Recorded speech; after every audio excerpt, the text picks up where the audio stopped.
A Gigo TV tem os melhores canais de futebol por um preço que cabe no seu bolso. Para conferir, link na descrição. Salve, salve, rapaziada do Futeboteco, eu sou Felipe Oliveira, começando mais uma edição do Pocket News, hoje para falar sobre o SBT, hein? E tá com tudo aí na busca de melhorar o futebol na emissora agora, podendo transmitir a seleção brasileira. Procurou a Comebol e quer tirar os jogos do Brasil da mão da Globo. A gente vai falar sobre isso e muito mais no programa de hoje. E uma rápida pausa aí, um abraço pessoal lá do Espírito Santo.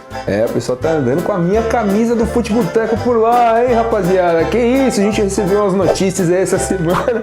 Forte abraço aí pra você que desfila com a camisa do Felipe do Futeboteco lá no Espírito Santo. Mas é isso, então deixa o like nesse vídeo e bora pras notícias saber o que tem no Pocket News de hoje. Após comprar os direitos da Copa Libertadores da América com exclusividade para a TV aberta até 2022, o SBT agora analisa duas alternativas para o programa esportivo que deseja estrear. De acordo com o colunista de TV Flávio Rico, existe nos bastidores da emissora a ideia de uma atração durante a semana, às quartas-feiras, após a transmissão dos jogos. Outra ideia, e com maior possibilidade de virar realidade, é um programa de debates aos sábados. O martelo deve ser batido inclusive nos próximos dias. O esporte do canal segue com interesse na contratação da apresentadora da Band, Paloma Totti. As conversas só não evoluíram nesses últimos dias porque ainda existem essas indefinições na programação esportiva da emissora. Olha, é fato que o SBT precisa começar a criar uma cultura esportiva que não tem. O SBT comprou a Libertadores não é para transmitir só esse ano,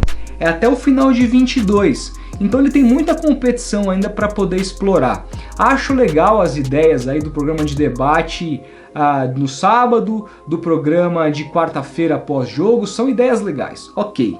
Mas eu acho que elas não se sustentam sozinhas. O SBT precisa de um programa diário, de repente no horário ali do Globo Esporte, de repente no horário do programa do Neto, não sei, mas um programa que leve cada vez mais o público do SBT a criar essa cultura de que lá também é um canal de grandes jogos, e isso é com o tempo, isso é uma coisa que não é do dia para noite, e nada melhor do que um programa diário com uma boa equipe sólida, mostrando para as pessoas que o SBT também é uma alternativa para transmitir futebol no Brasil. Acho que seria mais interessante do que apenas essas duas ideias que estão sendo cogitadas e que foram reveladas aí pelo Flávio Rico. E no último domingo, o Rodolfão contou aqui exclusivamente para os membros do canal como foi a decisão de pedir demissão de sua antiga empresa para viver apenas do Futeboteco. Aliás, é importante dizer que já temos mais de uma dezena de vídeos exclusivos aqui apenas para os nossos membros aí das categorias superiores. Todo domingo, inclusive,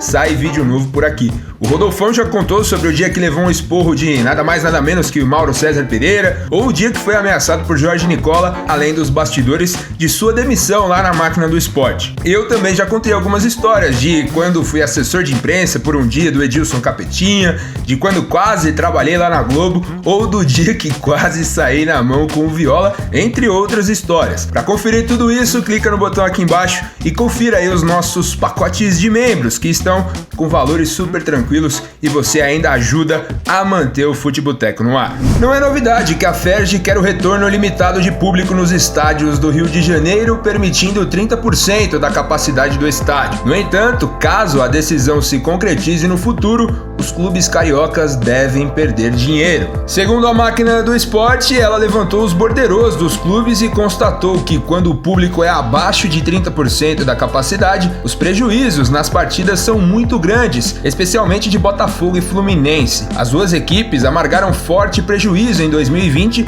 mesmo com a presença dos torcedores. Os números só foram amenizados quando eles puderam contar com as arenas cheias. Os prejuízos são maiores do que com os estádios vazios porque o custo do jogo aumenta consideravelmente com a presença do torcedor. Atualmente, sem público, o prejuízo também é grande. Na partida contra o Corinthians, neste ano, o Fluminense jogou no Maracanã sem público e teve que arcar com R$181 mil.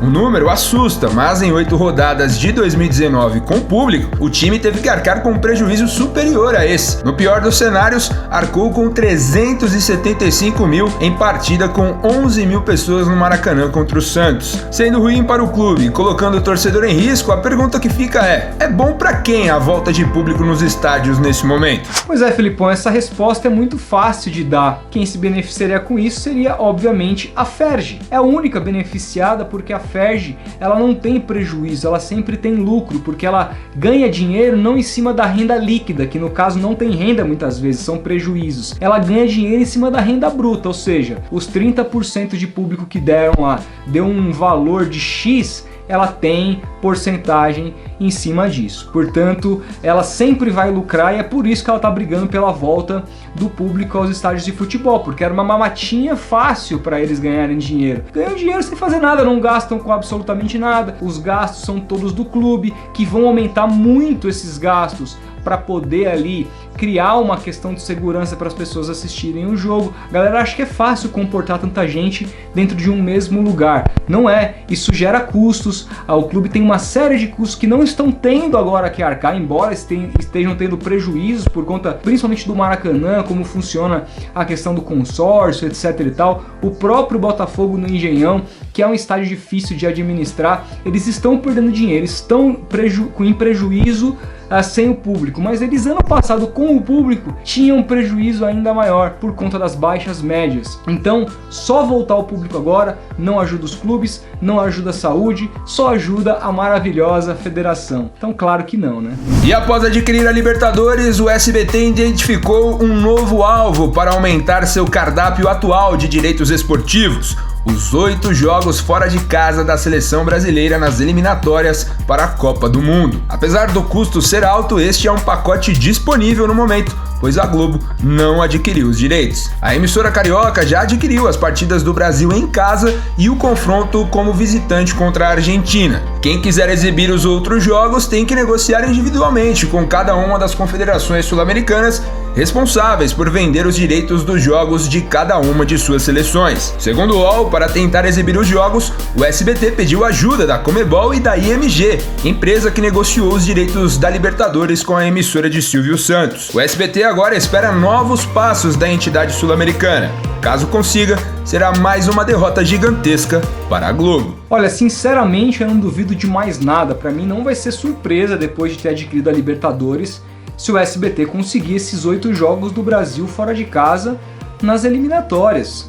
Mas seria aí uma grande perda para a Globo, ainda maior do que a Libertadores. Embora a Libertadores tenha mais frequência na TV, sejam mais jogos, né? Os jogos de seleção brasileira, além deles serem muito espaçados ao longo dos anos até a Copa do Mundo, são menos partidas. A seleção brasileira representa a grande audiência da Globo em futebol nos últimos anos, e sem contar que desde lá da Copa de 2002 até um pouco antes, a Globo começou a monopolizar os jogos da seleção. Cara, desde a gestão Ricardo Teixeira, a Globo tinha 100% dos jogos do Brasil, seja amistosos, seja Copa das Confederações, Copa América, eliminatórias, Copa do Mundo, até teve algumas concorrências sobre licenciamentos na Copa do Mundo e tal, mas eram coisas raras. Eu lembro que o SBT teve uma Copa Ouro, uma época, mas os jogos da seleção principal, os jogos mais importantes do Brasil, não só eram transmitidos apenas pela Globo com exclusividade, mas também com a sua principal equipe, com o Galvão Bueno e seus Blue Caps, como diz o Mauro César Pereira. Então assim, era a Globo olhando para esse produto e falando: aqui a gente vai mandar o que a gente tem de melhor porque é nosso principal produto.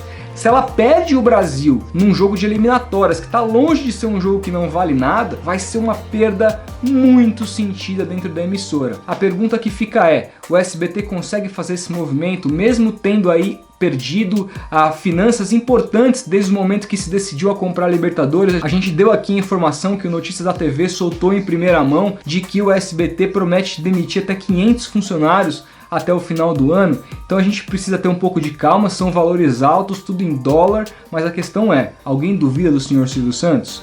Eu não, resta esperar. E essas foram as notícias de hoje, rapaziada. Comenta aí o que vocês acharam delas, especialmente sobre essa possibilidade do SBT transmitir os jogos da seleção brasileira fora de casa nas eliminatórias. E se não é inscrito, já sabe, né? Se inscreva, ative o sininho para receber sempre as notificações aqui do Futeboteco e nos siga nas redes sociais. Os links estão aí embaixo na descrição para vocês, beleza? Um grande abraço e até o próximo vídeo.